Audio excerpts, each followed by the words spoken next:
Hi friends, welcome to my channel Avani's World.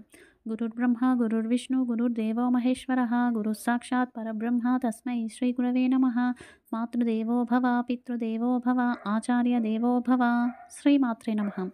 Sri Vishwavasu Nama Samvatsaram Uttarayanam Varsharutuvu Shravana Masam Krishna Paksham ఈ రోజు గురువారం రేవతి నక్షత్రం షష్ఠి అండి. గురువారం షష్ఠి తిథి ఉంటే దగ్ధయోగం అండి. ఇది పూజలకు చాలా విశేషం. సో ఈరోజు మనం మంత్రబలంలో ఓం శ్రీ గురుదత్తాయ నమః అనే నామాన్ని జపించాలి.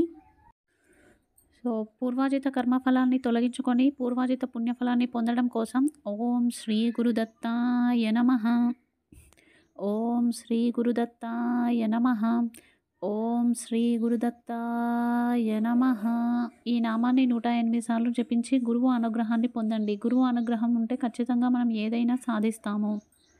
ఇక ఈరోజు మంచి మాట అండి. మనకేదైనా ప్రతిఫలం ప్రాప్తించింది అంటే అది మన పూర్వాజిత పుణ్యఫలం అండి. ఎవరైనా మనకి ఈ జన్మలో శత్రువులు అయ్యారంటే అది పూర్వాజిత కర్మఫలం. మనం ఇక్కడ వచ్చేటప్పుడు ఏమీ తీసుకురాము, పోయేటప్పుడు కూడా ఏమీ తీసుకెళ్ళము. ఏదైతే ఇక్కడ సంపాదిస్తామో కష్టపడి దాన్ని దానంగా ఇస్తేనే అది దానం అండి. మన తల్లిదండ్రులు సంపాదించిన దాన్ని, తాతల ఆస్తులను మనం దానం ఇస్తే అది దానం కాదు. మన కష్టంతోని మనం సంపాదించి దానం ఇచ్చేదే దానం. దీనికోసం ఒక కథ చెప్తానండి. ఒక కుటుంబం వాళ్ళు ఉన్నారండి. సో చిన్నప్పుడే పాపం వాళ్ళ భర్త చనిపోతాడు. ఆ అమ్మాయికి ఒక్క కూతురే ఉంటుంది. సో ఆ అమ్మాయిని ఎట్లాగైనా ఇంట్లోంచి పంపించేయాలని అత్తింటి వారు ప్లాన్ చేస్తూ ఉంటారు. ఎందుకంటే ఆస్తి పంచివ్వాల్సి వస్తుందని. కానీ ఆమె ఎంతో కష్టపడి ఆ పాపను చదివిస్తూ ఉంటుంది. గవర్నమెంట్ స్కూల్లోనే కూలీ పని చేస్తూ ఎంతో కష్టపడి అక్కడే ఉండిపోతూ ఉంటుంది. సో ఆ తర్వాత ఆ పాప మంచిగా చదువుకుంటుంది. అలా గురూజీ దగ్గరికి వెళ్ళి కలుస్తుంది అండి. అప్పుడు స్వామి, మీ ఓంకారం ప్రోగ్రామ్స్ చూసి మేమెంతో గొప్పగా చేశాము. నేను ఇంత కష్టపడ్డాను. మా తండ్రి చిన్నప్పుడు చనిపోయాడు. మా అమ్మ ఎంతో కష్టపడి నన్ను చదివించింది. మేము చాలా పేదవాళ్ళము. మాకు ఇచ్చిన కొంత పొలంలోనే మేము పండుగలు చేసుకోవాలి, అన్నీ చేసుకోవాలి. మాకంటూ ఏమీ లేదు.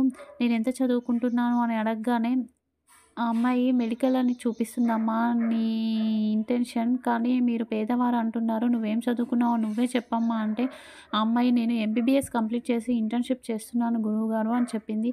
ఆమె ఇంటర్న్‌షిప్‌లోనే 25,000 శాలరీ సంపాదిస్తుంది. ఆమె డబ్బులతోని కష్టపడి నన్ను కలవాలని వచ్చింది. ఆ డబ్బులు నాకు ఇచ్చి తీసుకోండి స్వామి అంటే నేను వద్దన్నాను. అలా వద్దనకండి స్వామి, ఇది నా కష్టార్జితం అని చెప్పేసి చెప్పింది. దీన్ని చూడండి, అది తండ్రి ఆస్తి కాదు, తల్లి ఆస్తి కాదు. తను సంపాదించిన తన కష్టార్జితాన్ని ఇవ్వడం కోసం తను వచ్చింది. అదేవిధంగా మనం ఏదైనా కూడా మనం కష్టపడాలి. చాలామంది పేరెంట్స్ కూడా మేము అప్పుడు చదివించలేకపోయాం, లేకంటే బాగా చదివేవాడు అది ఇది అని అంటూ ఉంటారు, వెనకేసుకొస్తూ ఉంటారు. అది కాదండి, మనం కష్టపడి చదువుకోవాలి. తన దగ్గర ఏమీ లేకపోయినా గవర్నమెంట్ స్కూల్‌లో చదువుకొని అంత గొప్ప స్థాయికి చేరుకుంది. అది మనం కూడా అంతే. మన దగ్గర ఉన్న చిన్న వాటితోనే మనం ఎంతో గొప్పగా మనం సాధించాలి.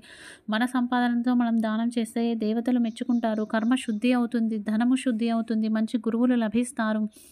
ఇక రామాయణంలో ఉడతా భక్తి అంటూ ఉంటాము. ఉడత చిన్న ఇసుకను మోసినందుకే ఇప్పటికీ మనం ఆ ఉడతను మనం స్మరించుకుంటూ ఉంటాము. అదేవిధంగా మనం మంచి కార్యాలలో పాల్గొనండి. చెడు క్రియలు చేస్తూ ఆ కర్మలను మీకు, మీ పిల్లలకు పంచకండి. ఒక గురువు ఉంటారు. ఆ గురువు విద్యార్థులకు అడవిలో క్రూర మృగాల నుండి తప్పించుకోవడం కోసం పెద్ద పెద్ద చెట్లను ఎలా ఎక్కాలి, దిగాలి అని చెప్పేసి నేర్పిస్తూ ఉంటాడు. ఎక్కేటప్పుడు మాత్రం గురువు ఏమి చెప్పడు, కానీ దిగేటప్పుడు మాత్రం జాగ్రత్త, జాగ్రత్త, జాగ్రత్త అని చెప్తూ ఉంటాడు. ఇది గమనించిన ఒక విద్యార్థి, గురువుగారు మీరు ఎక్కేటప్పుడు ఏమి చెప్పట్లేదు, కానీ దిగేటప్పుడు మాత్రం జాగ్రత్త అంటున్నారు. ఎందుకని అంటే ఎక్కేటప్పుడు మీకు అది ఎక్కాలన్న భయం ఉంటుంది. భయంతో జాగ్రత్తగా ఎక్కుతూ ఉంటారు. కానీ దిగేటప్పుడు కాసేపట్లో మేము భూమిని చేరుకుంటాము అని అజాగ్రత్తగా ఉంటారు. ధైర్యం పెరిగిపోతుంది. అందుకని చెప్పేసి కింద పడే అవకాశాలు ఉంటాయి. ఎప్పుడు కూడా మనం భయంతో ఉంటామో అప్పుడు జాగ్రత్తగా ఉంటాము. ఎప్పుడు మనకు ధైర్యం ఎక్కువ ఉంటుందో అప్పుడు నిర్లక్ష్యం వహించి అజాగ్రత్తగా ఉండి కింద పడిపోయే అవకాశాలు ఉంటాయి అనేది ఈ కథ సారాంశం. అయినా సరే అండి, గురుస్థానంలో ఉన్నవారు, దైవ కార్యాలు చేసేవారు, అది గురువులైనా సరే, పాస్టర్లైనా సరే, ముస్లిమ్స్ అయినా సరే, ఎవరైనా సరే గురువు స్థానంలో ఉన్నవారు ఇతరులకు చెడు జరగాలని కోరుకుంటే ఖచ్చితంగా చెడు జరుగుతుంది అండి. అది ఏంటి అనేది రేపు కథలో చెప్తామండి. ఈరోజు వాస్తు అండి. చాలామంది పిల్లలు మగవాళ్ళు కానీ, ఆడవాళ్ళు కానీ రూడ్‌గా బిహేవ్ చేస్తూ ఉంటారు. కోపం ఎక్కువగా ఉంటుంది. అహంకారం ఎక్కువగా ఉంటుంది. ఇలా ప్రవర్తిస్తున్నారు అంటే ఆ ఇంట్లో ఆగ్నేయ దోషం ఉంది అని అర్థమండి. ఇక మంచిగా చదివే పిల్లలు కూడా డల్‌గా ఉంటున్నారు అంటే అది ఈశాన్య దోషం అండి. దీనికోసం శ్రీవాస్తు యంత్రం పెట్టుకోవడం వలన ఆ కాస్మిక్ ఎనర్జీ అనేది పిల్లల మైండ్‌సెట్ మీద బాగా పనిచేస్తుంది. వాళ్ళని మంచిగా దారిలో నడిపిస్తుంది. ఇక రేపు ఉదయం పూజ అండి. రేపు శ్రావణ శుక్రవారం. ఒక క్షీర కుంభం పెట్టుకోండి. అందులో లక్ష్మీ శంకుని చిన్నది పెట్టేసి దానిపైన కొబ్బరికాయ పెట్టండి.